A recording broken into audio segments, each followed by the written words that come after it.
Bienvenue à ce shiur de rattrapage. On va étudier ensemble les lois de Issur et Bia, les interdits de relation, le 10e chapitre.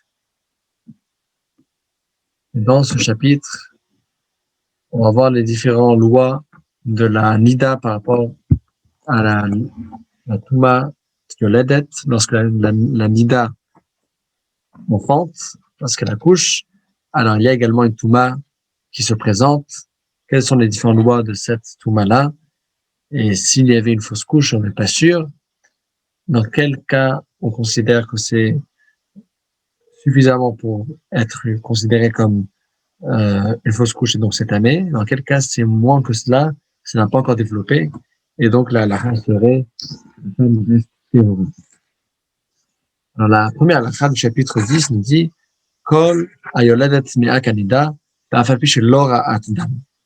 ואחד היולדת חי או מת, אפילו נפל מזכר ישב לזכר ונקבה ישב לנקבה.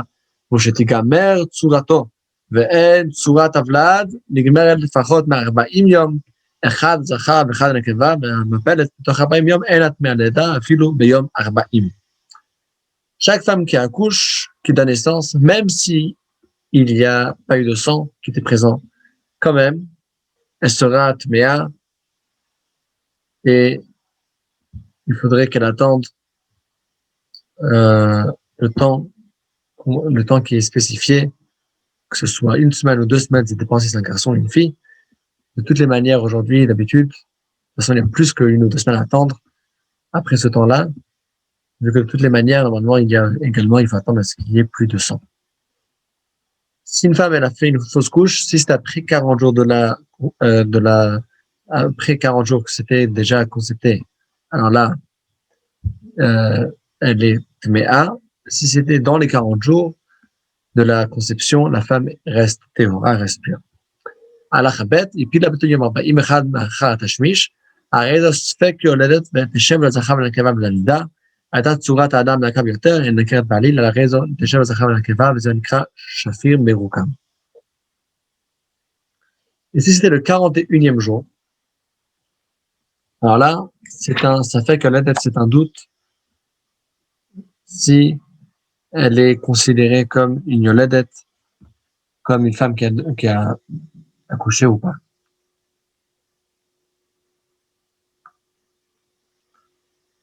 On ne sait pas si il faut compter 40 jours depuis le premier jour dans lequel il y avait le mikvé, ou bien il faut compter seulement depuis plus tard.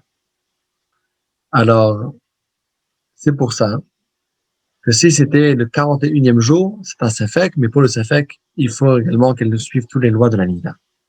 S'il y avait une forme de personne qui était trop fine et qu'on ne peut pas déterminer si c'était un garçon ou une fille, alors il faut qu'elle prenne toutes les mesures de khumra et donc qu'elle attende le temps nécessaire maximal pour la fille, parce qu'on a en doute si c'était un garçon ou une fille qui était la fausse couche.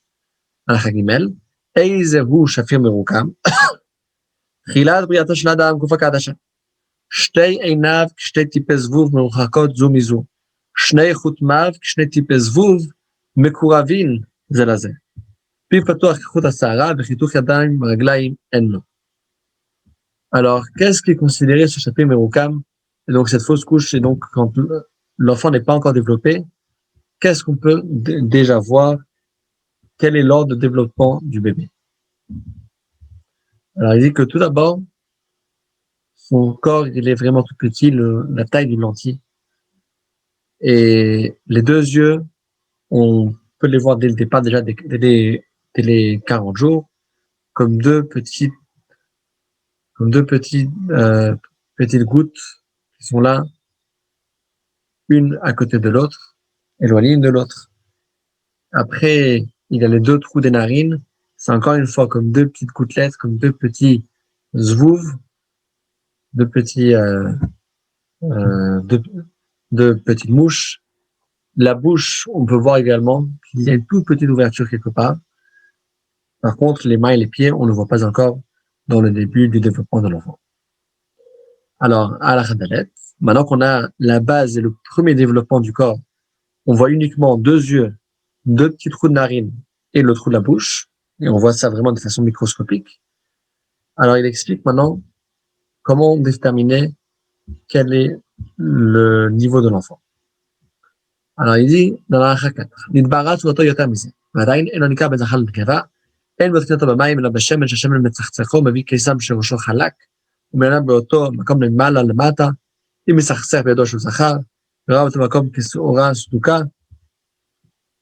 הרי זו נקבה ואינה צריכה בדיקה, וכל אלו הרקמות של הנפילים, נתני להם בתואר, עד שיסיר הוולד. Si il avait au moins ces éléments qu'on a vus dans la halakha numéro 3, mais on ne peut pas déterminer si c'est un garçon ou une fille, et donc il y aura des halakhas différentes. Alors comment faire? On nettoie et on va oindre le bébé donc, qui est mort avec de l'huile, et on va aller secouer dans cet endroit-là, l'endroit dans lequel on peut reconnaître si c'est un garçon ou si c'est une fille. Et quand on va arriver là-bas, il y a une différence entre la réaction qu'il y aura dans le corps du garçon et le corps de la fille. Alors, dans ce cas-là, on va bouger là-bas l'endroit, et si cet endroit bouge, ça sautille un peu, c'est sûr qu'il s'agit d'un garçon. Et si cet endroit apparaît comme un grain d'orge qui est fendu, il s'agit d'une fille, et donc c'est pas nécessaire de faire des vérifications supplémentaires.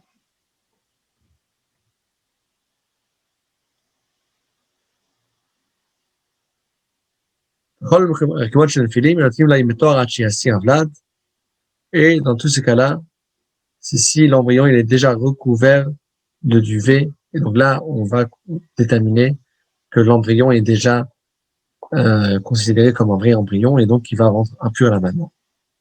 Halakha suivante, halakha he, et puis la חתיכה לבנה, אם נקראה ונמצא בעצם, הרי זאת מהלידה, והפיל השפיר מלא מים, מלא דם, מלא קנינים, מלא בשר, הואיל ואינו מרוקם, אינה חוששת לוולד.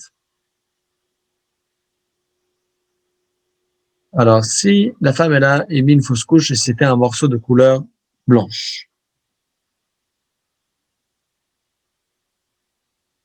Alors, si on a retrouvé un petit os dedans, elle est considérée impure. Mais si c'était juste un petit morceau plein d'eau, de sang ou d'autres liquides, mais il n'y a pas eu d'os, il n'y a pas eu de forme d'humain, c'était juste un morceau blanc, alors là, on ne considère pas ça comme un embryon. הלכה suivante, הלכה ו' יוצאת דופן, אין אימות מהלידה, ואין היא מטומאה ומטהרה, שנאמר אישה כי תזריע וילדה, עד שתלד במקום שם מזרעת, המקשה וילדה ולד דרך דופן, הרי דם הקושי הבא דרך הרחם, זיוות הנידה, ודם יצא מדרך הדופן טמא, ואם לא יצא דרך הרחם, הרי האישה טהורה, אף על פי שהדם שיצא מדופנה טמא, של האישה טמאה עד שיצא מדווה דרך ערוותה.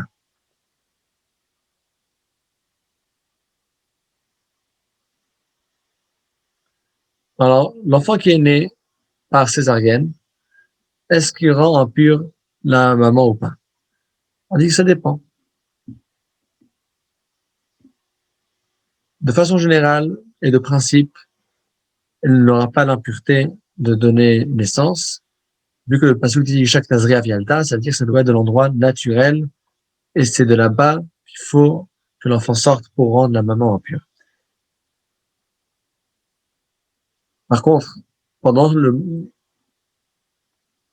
moment que la femme va accoucher par la voie de césarienne, alors il n'y aura pas la touma de l'accouchement, mais il y aura du sang qui va sortir par l'endroit habituel où ça sort, et donc, dans cet endroit-là, si le sang y sort, elle sera considérée nida, et donc elle sera impure.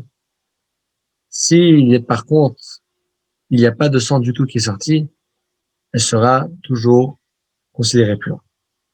Halakha suivante, halakha zayin, nitchatech havelad be'er v'yatsa ever, בין שיצא על סדר האיברים, בין שיצא על הרגל אחרי השוק ואחרי הירך, בין שיצא שלא על הסדר אחרי הטמאה לדעת שיצא רובו.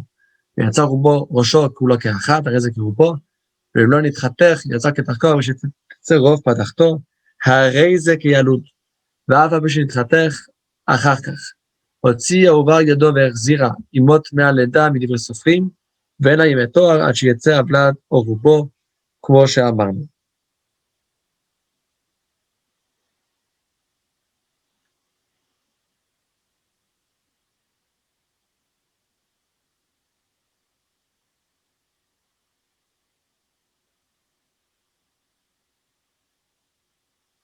Alors, ce qu'il dit ici, c'est que si, malheureusement, il y a eu encore pire, pas juste une fausse couche, mais l'embryon, il s'était découpé en morceaux. Et ce qui est sorti, c'était membre par membre. Alors, pour être considéré comme Tmea Lida, qu'elle a l'impureté de l'accouchement, c'est seulement s'il y a la majorité qui est sortie, ou bien la tête elle est sortie en une pièce, c'est également considéré comme la majorité, donc elle sera Tmea. Si l'enfant est en un morceau, il n'était pas coupé, dès qu'il y a la majorité déjà de l'enfant qui ressort, et la majorité de son front déjà qui est sorti, elle sera considérée comme une yoledet, comme une femme qui a accouché. S'il a sorti la main, il a rentré la main, alors la maman, elle sera considérée comme une yoledet d'ivre safrim, mais la yoledet absolue, mitoraita, sera uniquement si l'enfant va vraiment sortir, et pas juste s'il sort une main et qu'il la rentre. Alors, המפלת כמין בהמה חיה ועוף, אם היו פניו כפני אדם, הרי זה ולד, אם זכר תשב לזכר ולנקבה תשב לנקבה, ואם אין נקב בין זכר לנקבה תשב לזכר ולנקבה, ואף על פי ששאר הגוף דומה לבהמה, או לחיה, או לעוף. ואם אין פניו כצורת פני אדם, אף על פי ששאר הגוף גוף אדם שלם, ידיו ורגליו ידי אדם ורגליו, איברי נקבה ולד זכר נבלד, והנה מות מהלידה. Dans un cas vraiment extrême, si elle a fait une fausse couche, et elle aimait une sorte de bête domestique. Alors, il faut regarder sur le visage. Si le visage, c'est le visage comme un visage humain, c'est considéré comme un embryon. Après, il faut regarder, même si le corps il paraît comme un animal, on regarde si c'est un masculin ou féminin, ce serait la loi de garçon ou fille. Si c'est un doute, alors on va être strict comme les deux, comme si c'était un garçon et une fille.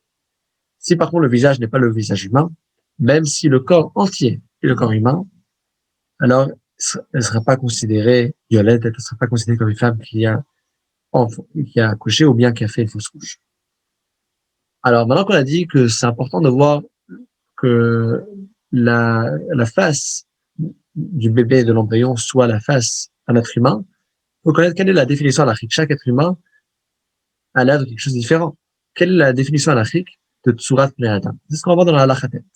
ואיזו היא צורת פני אדם, שהיא המצח והגבינים והעיניים והלסתות וגבות הזקן כצורת אדם, אבל הפה והאוזניים והאף, אף על פי שהן של בהמה וחיה, הרי זה ולד. Alors, il faut qu'il y ait le front, les sourcils, les yeux, le sommet du menton, comme l'homme, comme un être humain, mais si la bouche, les oreilles, le nez ressemblent à celle d'un animal, ça ne dérange pas la halacha et sera toujours considéré comme un visage d'un être humain. הלכה י' המפלת דמות אחת שמות מהלידה מפני שגלגל אליו ארגון של אדם, המפלת דמות אדם שיש לו כנפיים של בשר, אימות מהלידה, ונברא בעין אחת וירך אחת, אם היו מן הצד שהרי הוא כחצי אדם ונותנות אימות מהלידה, ואם היו באמצע אימות טהורה, שהרי זו בריה אחרת. Si la femme, elle fait une fausse couche, la forme d'un serpent, alors elle est impure, vu que c'est le début c'est possible que c'était le début dans le développement de l'être humain, les yeux du serpent ressemblent aux yeux de l'être humain. Si elle émet une fausse couche, la forme d'un homme qui a des ailes en chair, alors elle a impureté. La femme, elle sera tméa, elle sera impure. Si elle est avec un seul œil et une seule hanche, si c'était situé d'un côté, c'est comme la moitié d'un être humain qui s'est développé, elle sera impure. Si par contre ils étaient au milieu, alors un œil et une hanche, c'est déjà un autre être vivant. C'est pas considéré comme un être humain et donc la femme ne sera pas tméa, elle ne sera pas impure. הלכה י"א, נברא בשת ושלו אטום, אשר חסר בציבורו למטה והרי הטור, או שאתה כול גלתו טומאה, או שפניו פתוחות, והן עקב פנים, או שיש לו שני גבין ושתי שטרות, או שפיל הבריאת ראש אינו חתוך, או שהיד אינו חתוך. כל נפל מאלו אין הבלד ואין אימות מהנדע, אבל אם הפיל היד חתוכה ורגל חתוכה, הרי זה חזקתם מבלד שלם, ומצטרפים לרוב איבריו. S'il est né avec le veshet, avec l'œsophage, qui était atoum, il était bouché ou amputé, donc s'il manque une partie, c'est comme si c'était bouché, parce que ça ne va pas passer par là-bas. Ou bien si son crâne était bouché, et donc c'était pas rattaché avec la colonne vertébrale, ou bien si les traits de son visage étaient effacés, ou bien il n'avait pas de visage, et il avait 2 sourcils sur chaque œil, ou bien 2 colonnes vertébrales. Et s'il a différentes formes de tête ou de main qui n'est pas bien découpée, tous ces cas-là, la mère n'est pas considérée une yoledet, elle ne serait pas impure. Mais s'il y avait une main et une pied qui étaient complètes, alors ça prouve qu'il y avait ici un embryon complet, et donc elle sera considérée impure s'il y a la majorité d'un corps qui est retrouvé.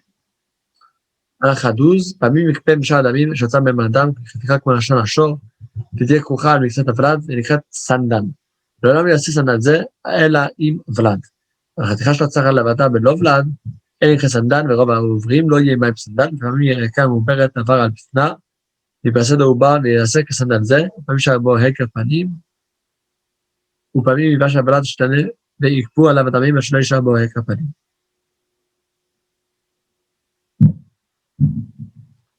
Alors ici, c'est une nouvelle chose très intéressante. Parfois, il y a du sang et le sang par lequel on forme l'embryon. Il y a du sang toujours qui va là-bas et donc qui forme l'embryon.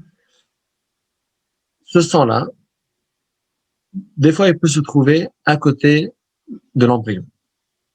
Et normalement, ce sang-là se transforme et devient l'embryon. C'est comme ça que l'embryon, il est conçu, c'est grâce au sang de la mère. Mais des fois, il y a du sang qui ne va pas s'intégrer, qui va rester à côté.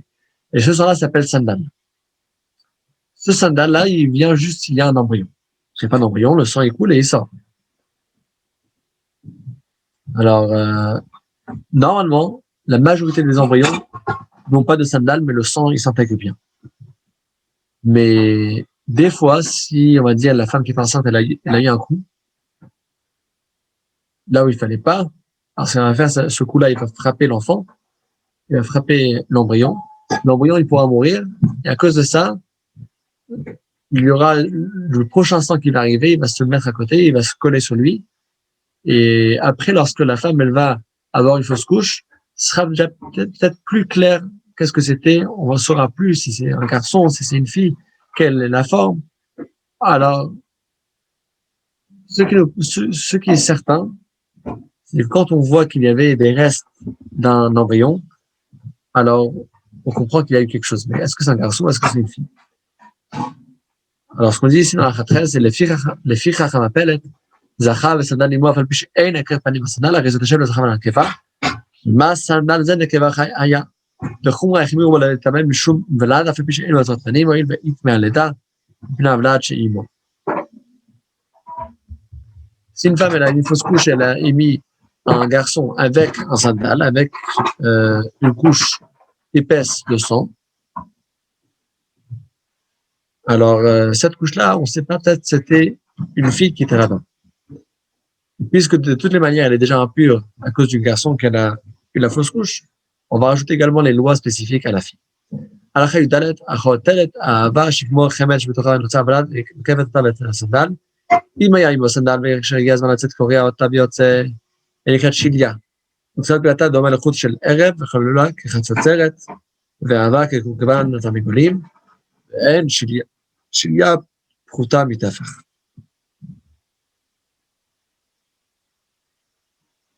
Alors, il y a une enveloppe épaisse qui englobe tout, qui englobe l'embryon et qu'englobe également le sandal, ce qu'on vient expliquer ici, le sang, le pâté de sang. Alors, le bébé, normalement, il est censé déchirer cette enveloppe pour sortir. La taille, ce serait minimum un tefar, minimum 8 cm. Maintenant, qu'est-ce qui se passe avec cette enveloppe, cette pochette toute seule? Quelle est la halakha? Est-ce que ça rend pur ou pas? Alors, la halakha 15 nous dit Hamapelet Shilia, Teshel Zachar Nakeva, Lo Shashia Beled, El Shilia Blovlad, et puis la nefel, la fin et puis la Shilia, Choshish la Shilia, Pekevelet Acher, mais on dit Shilia Tenefel, la Shilia Shilia, אלא בבלד של קיימה, לפיכך נולדה בבלד של קיימה, והפילה השליה אפילו אחרי 20 יום, תודה בבלד, וחושבים בבלד אחר שבבלד קרה השליה ויצא. Une femme qui va émettre juste cette enveloppe-là, alors elle va faire une fausse couche, il y a juste un placenta qui sort, cette couverture. Alors, elle sera impure, pas parce que ça remplit de lui-même, mais parce qu'on considère qu'il n'y a pas de placenta s'il n'y avait pas de fœtus et d'embryon dans le ventre. Si elle a déjà eu une fausse couche et ensuite, quelques jours plus tard, il y a cette poche qui ressort, il y a le placenta qui ressort, alors on considère peut-être c'est une deuxième chose qui est arrivée, peut-être c'était lié avec un deuxième embryon qui était dedans. Donc il faudra recompter les jours d'impureté. Parce que le placenta vient juste quand il y a, normalement, ça vient juste quand il y a un Vlad Shekayama, un enfant qui s'est développé en bonne santé. C'est là qu'il y a le placenta qui se développe. Avec les fausses couches, d'habitude, il n'y a pas de placenta. Donc je vois, voilà, il y a une fausse couche. 5 jours plus tard, placenta, on recompte. On se dit, c'est peut-être autre chose.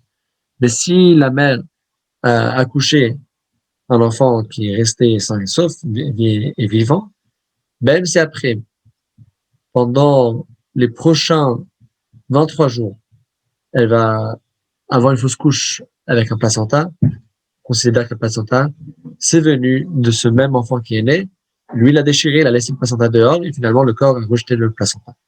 Donc c'est la même histoire. Il n'y a pas besoin de raconter une deuxième fois. Bien sûr, il y a différentes choses qu'on rencontre, mais pas par rapport aux lois de la femme qui est Yolad, de la femme qui a accouché. Là-bas, le temps qu'il faudrait compter est bien plus long.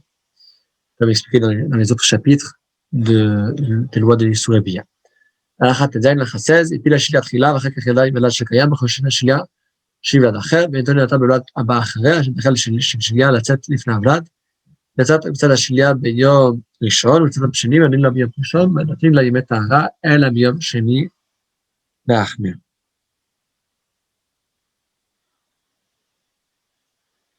Alors, si elle a eu la fausse couche de placenta en premier, et ensuite, elle a eu un enfant qui était sain et sauf, alors on craint que le placenta vienne d'un autre enfant parce que c'est pas du tout l'habitude, c'est pas du tout logique et c'est pas du tout habituel qu'il y ait tout d'abord le placenta qui sorte et ensuite il y ait l'enfant qui ressort.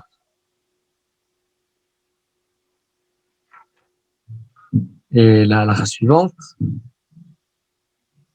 depuis la douce bela khaya ba ofsh la shua bo il khashna blad il shua bo maintenant là il khomer shtar ladot j'avais dit moi shafir rokam shaim shliazo j'avais moi khashlia shafir ze shudmut ma bkhaya.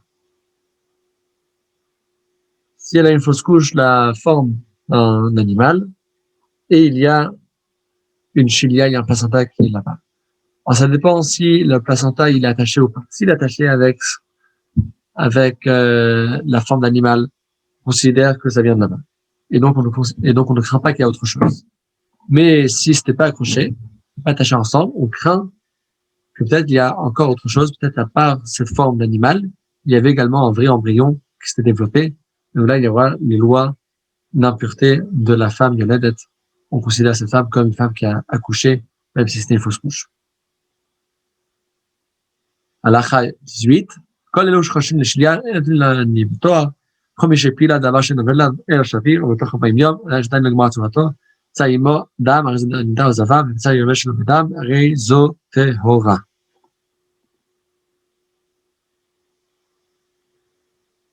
Alors, tous les cas dans lesquels on craint la chilia, on craint que le placenta s'était lié avec un vrai embryon qui était là, alors on va compter les jours d'impureté, mais finalement les Yemei c'est des jours qu'on considère que la femme, elle est pure même si elle a du sang. C'est après les jours d'impureté, il y a certains jours de Yemei des jours de pureté, qui sont développés dans les autres chapitres de ce sujet. Et quand il y a uniquement le placenta qui est vu, on va juste être les khumra et pas les kula, on va juste donner les jours de l'impureté et pas les jours de pureté, vu qu'on est quand même pas sûr qu'est-ce que c'était un placenta de quoi. Halakha 19, Mish Yalda Zachar Nekavan Teomim, Teshev la Nekeva. Yalda Tumtum Androginos, Teshev Zachar la Nekeva. Yalda Teomim, Echad Zachar Vasheni Tumtum Androginos, Teshev Zachar la Nekeva, Echad Nekeva Vasheni Tumtum Androginos, Teshev la Nekeva Bilvad. Si elle a eu des jumeaux, alors la femme va prendre la halachot comme si elle a eu une fille. Si elle a eu, par contre, des jumeaux, mais il y avait certains qui étaient tumtum androgynos, qu'on ne voyait pas clairement si c'était un garçon ou une fille, alors il faut qu'il fasse les deux halachot, deux garçons et deux filles. Il n'y a rien qu'on peut établir dessus. Achava, Aïcha Shukuzaka Moberet Yada Veyadua Mayada, Kashavra Mana Mepil Sham, או שהפילה לבו, או שהפילה וגררת חיה, או איזה חזקת שהפילה ולד, את השם הזכר והנקבה, ועליהם לו חזקה מעוברת, והפילה ונדו מה הפילה, הרי זו ספק יולדת, את השם לזכר והנקבה ולנידה. Une femme qui était enceinte, et elle a eu une fausse couche, on ne sait pas qu'est-ce que c'était. Par exemple, la fausse couche a eu lieu dans une rivière, parce qu'elle était dans une rivière, ou bien dans un puits qu'on ne peut pas aller chercher, ou bien qu'il y a un animal qui est venu et qui a dévoré et qui a enlevé, retiré, qui a traîné l'embryon à l'extérieur. Alors, on considère, puisqu'elle était enceinte, que sûrement ce qui est sorti, c'était un embryon halachique. Donc, elle sera considérée comme une femme qui a accouché et elle devra suivre la halachot comme si elle avait un garçon et une fille. Parce qu'on ne sait pas c'est quoi. Si, par contre, on ne savait pas qu'elle était enceinte, alors, elle a eu une forme de fausse couche sans savoir c'est quoi. Alors, il faut qu'elle suive la halachot de la femme qui a accouché un garçon et une fille, plus les lois de Nida, parce que peut-être c'était pas une fausse couche, c'était juste autre chose qu'elle a ressenti très fort. Halakha 21. Comme שאמרנו, תשב לזכר ולנקבה, כיצד דינה, כי אסור לבעלה 14 יום, כיולדת נקבה. 7 הראשונים ודאי, וה7 השניים ספק, ונותנים לה ימי תואר אלא עד 40 יום, כיולדת זכר. ואף אדם אחר מיום עד 80, הרי אין אדם תואר, אלא ספק דם אימה. או ספק דם זיווה בימי הזיווה, כמו שאמרנו, וכן אם ראתה דם יום אחד, 80 בלבד, הרי זה ספק נידה, ותשב בנידה, ותשב נקבה ילדה, שלבסת נידות עד אחר מנות, כמו שבארנו. Alors, dans tous les cas qu'on a dit qu'il faut considérer comme si elle a eu un garçon et une fille, quelle sera la halakha? Alors déjà, elle a l'impureté pour 14 jours, que c'est le maximum, comme pour une fille. Parce qu'en fait, pour les garçons, c'est 7 jours minimum d'impureté. Pour les filles, c'est 14 jours minimum d'impureté, indépendamment, même s'il n'y a pas de sang. Ensuite, les jours dans lesquels on la considère qu'elle reste pure, pour le garçon, c'est 40 jours et pour la fille, c'est 80 jours. Alors là, quand on a un doute si c'est un garçon ou une fille, on va être le plus strict dans les deux choses. Elle sera impure 14 jours et pas 7 comme la fille, et elle sera considérée qu'elle peut rester pure et qu'elle a les yémés à tort, les jours de pureté, uniquement pendant 40 jours, comme pour le garçon, et pas 80 jours comme pour une fille. Si donc elle a vu du sang le 81e jour, ça fait que c'est nida, parce que si c'est un garçon, elle est nida, mais si c'est une fille, alors à ce moment-là, elle peut pas encore avoir les lois de nida, mais elle reste toujours dans les lois établies de la femme qui a donné naissance. הלכה 22, כמו שאמרנו שתשאול את זכר לנקבה בנידה כסדינה, תסול לבעלה 14 יום, כולדת נקבה, וחטאת ביום אחד ו80, הרי זה ספק נידה, וכן ראתה דם יום אחד 470 ביום אחד ו80, הרי זה ספק נידה, וכן ראתה דם יום אחד 40, הרי אפילו שראת ביום 430, הרי ספק נידה, ואסור לבעלה ליל 840, כלדת זכר, ולפני לה עם ביתו בכלל כנידה, והרי כמי שלא גלתה. Il y a également le cas dans lequel on dit qu'il faut qu'elle suive la lachote comme si elle a accouché à un garçon et une fille plus nida. Et donc là, elle sera interdite à son mari pour 14 jours, comme si elle a eu une fille. Si elle a vu du sang le 81e jour, c'est un safek, c'est nida. Et si elle a vu du sang le 74e jour ou le 81e jour, c'est aussi un safek, c'est nida. Également, si elle a vu le 41e jour, alors c'est un safek, quelle sera la lacha. Et donc c'est pour ça qu'il faudra également considérer les lois de la nida. הלכה 23, וכל אדם שתראה ביום השפילה 80 יום, אם בא מנידתה, הרי זה ספק נידה, מחר השבעה מיום שהפילה. ואם בא מזיבתה, אז זה ספק זבה, וכשכל ימי מילות, אין בהן וסת, וכן ראתה ביום 1 ו80, עדיין מקולקלת, תספק זה נידה כשבען, אבל מי שלא ראה אלא יום אחד, כשכל הווסת אחר 80, יחשוב כלכולה, ויחתרצה להיות נידה ודאית, או זה לא ודאית, וכן יש שפילה לתשועה ימית, תהיה נידה ודאית, עם פילה, להיות תוך ימי נידתה כמו שבען. Et là, c'est la suite du cas de figure dans lequel il y a un doute, si elle était nida. On dit que tous les sangs qu'elle va voir depuis le jour qu'elle a eu la fausse couche jusqu'au jour numéro 80, alors on considère peut-être qu'il n'y a jamais eu de fausse couche. Quand il y a une fausse couche, on remet à zéro le compte à rebours des jours de nida, des jours de ziva. Mais dans le cas dans lequel on a dit qu'il faut considérer comme si c'est peut-être qu'elle a eu une fausse couche de garçon, peut-être qu'elle a eu une fausse couche de fille, peut-être c'est simplement une nida, alors il faut également garder le compte précédent des jours quand elle est nida, quand est-ce qu'elle est ziva, quand est-ce qu'elle est zava, parce que peut-être c'était pas une fausse couche du tout, peut-être c'était juste un sang de nida ou de ziva qui était sorti, et peut-être c'est pas une fausse couche, et donc là il faudra suivre les trois halachot ensemble. En tout cas, ce que je souhaite à tout le monde, c'est qu'on se rende quitte l'étude de ces halachot de fausse couche avec l'étude des halachot, et qu'on n'ait pas besoin, Bezrat Hashem, d'avoir à faire avec ces questions dans le sens pratique de la vie.